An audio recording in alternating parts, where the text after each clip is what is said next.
ne mai duka ne annan suna ta hayaniyansu kuma ikon Allah sai Allah ya zo ta irin kalli dai kwallon kafa da Allah mai cice kwallo saboda Allah kalli kwallo a barbanza shiririto amma kalli inda Allah ya doki kan kafare akan kwallo a Qatar akun sabon da ya faru a zamanin ku akai Qatar mai tai ne ta nemi a bata mu shigo da wannan ta nemi a bata damar daukan nauyin cin kofin duniya fiye da shekara 12 baki isa ba ko ayyo a poor nation ga ta kasa cir yan kaɗan duk kasashen laraba ba mai fadin Algeria ba mai kuma karancin Bahrain ƙasa tana cin ƙananan kasashe duka ba su kai Kano ba wane su amma sai arziki kuɗi ma dudu akwai kuɗi a tun da kuɗi ba magana ta ƙare ba an taɓa wasan ƙwallo da aka kashe kuɗi irin mana dala biliyan 220 ina ma kuma mai yan kai ɗin dolar ya ake dolar ba fa nairat ba dolar balarabe in zai gama ta ce dolar isa r ka ji da kyau ce dolar dala biliyan bilba ba fi miliyan ba bilba Allahu akbar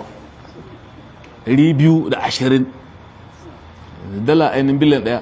kai wasa da ita haka ba suka kashe akan kwallon nan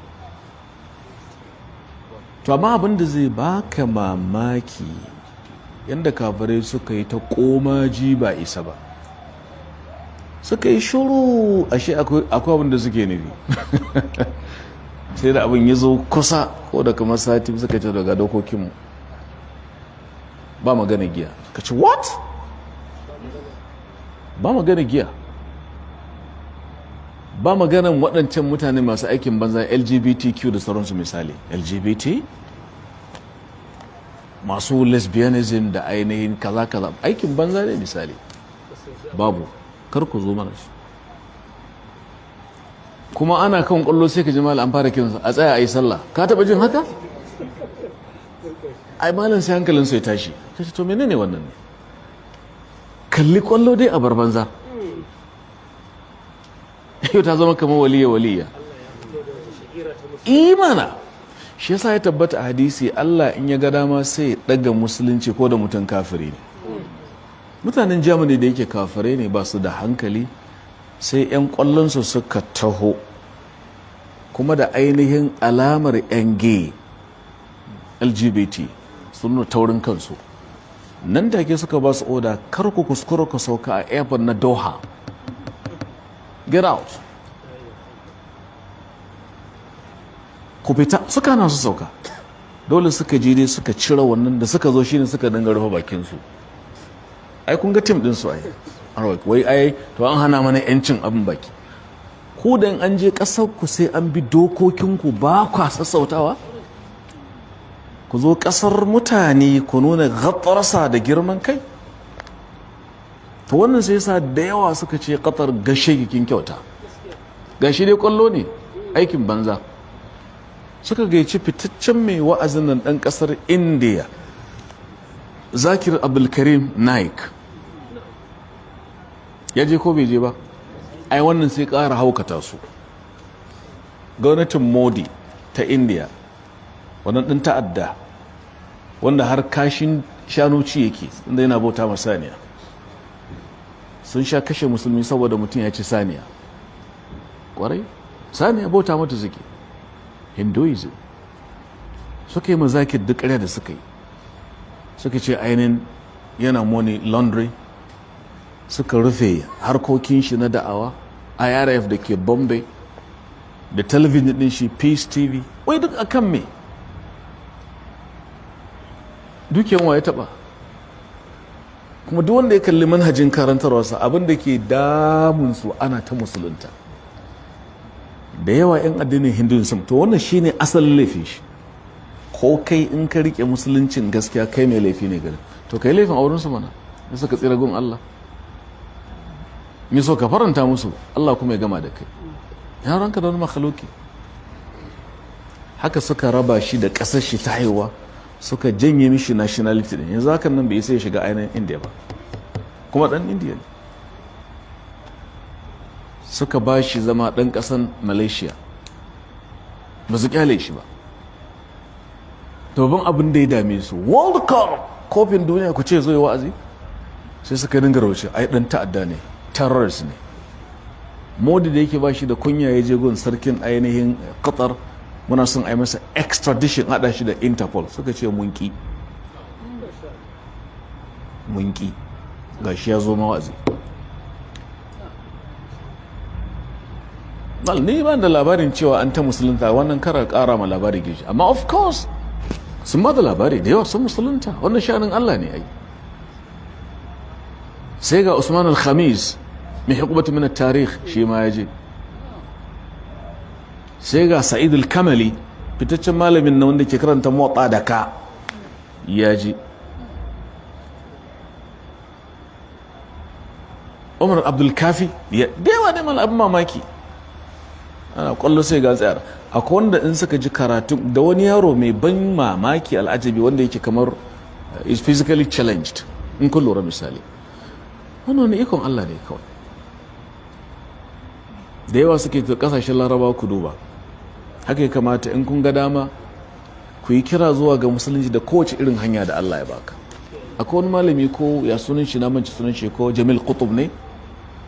ya taba tashi daga Masar ya je da awa Brazil kun san abin da yi shi ma sai trust ake ce masa ko na kwallo malami da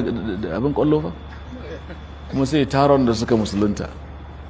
a je filin kwallo a daki kwallon sosai a dake ta sosai lokacin sallah to hayya ila salat suka ce this guy is enlightened wannan malami ya sa abin da yake haka hikimar da'awa ce yanzu suka kaji kai kwallon zuke in ba ta kama ba amma an ka samu gidanka a keɓe banda bayyana tsiraici wannan babu laifi tsinka jiki ne amma a yanda take kwallo abinda nake cewa Allah yakan daga musulunci da duk abin da ya gada yanzu Qatar sun sa ta gaba su yi ta surutu ita kuma ta ce yau dutsen da ke robe sama ana rana ba duk su ƙara tsayarsu dutsen da ke tsakiyar teku a ƙasa ya sama ana rana kudi akwai ce da ɗan a shi kenan ba kuma an kashe kudin amma mamakin da nake dala biliyan 220 to Allah ka ba mu so mu sarrafa su yadda ya kamata su a ganin su yadda ya kamata kenan sun hana kuma shan giya wasu na cewa a sun daga kafa to sai dai muna cewa da su in za ku hana giya ya ko Qatar to ai ana sai da giya kuma a ainihin jirgin ku kwarai Qatar Air suna sai da giya ni na ga wannan dan na hau daga Doha zuwa Singapore 2013 suna sai da giya to in za ku wannan babban jihadi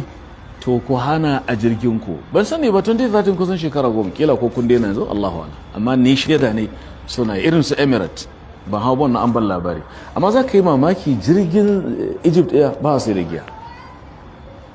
kila za ka fi tsammani kamar Egypt jirgin Biman Air da Bangladesh ba sa sai da giya a ciki dan na hau Biman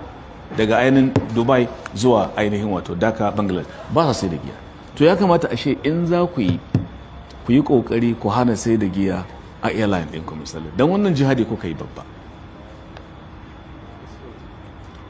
suka ce ba su taɓa ganin ainihin wasan ƙwallo da aka yi masa gata irin wannan ba duk kujerar da wai za ka zauna ɗan ƙwallo an aje maka jaka cike da alkhairai kun gane duk kujera za ga abincin da kake bukata kila kuma da sauran bayani baka sani ba Allahu a'lam ƙwallo ashe kenan za ka iya amfani da abin da Allah ya hore maka wajen tare da balga inda take a wurin ba ta da kima ba ma yin ta duk abin da nake kallo a ban ga abin da na kasa ma sha'awa shi irin kwallo ba ya burge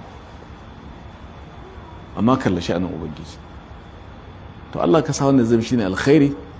ya zama kuma sababi da dalili na daga darajar musulunci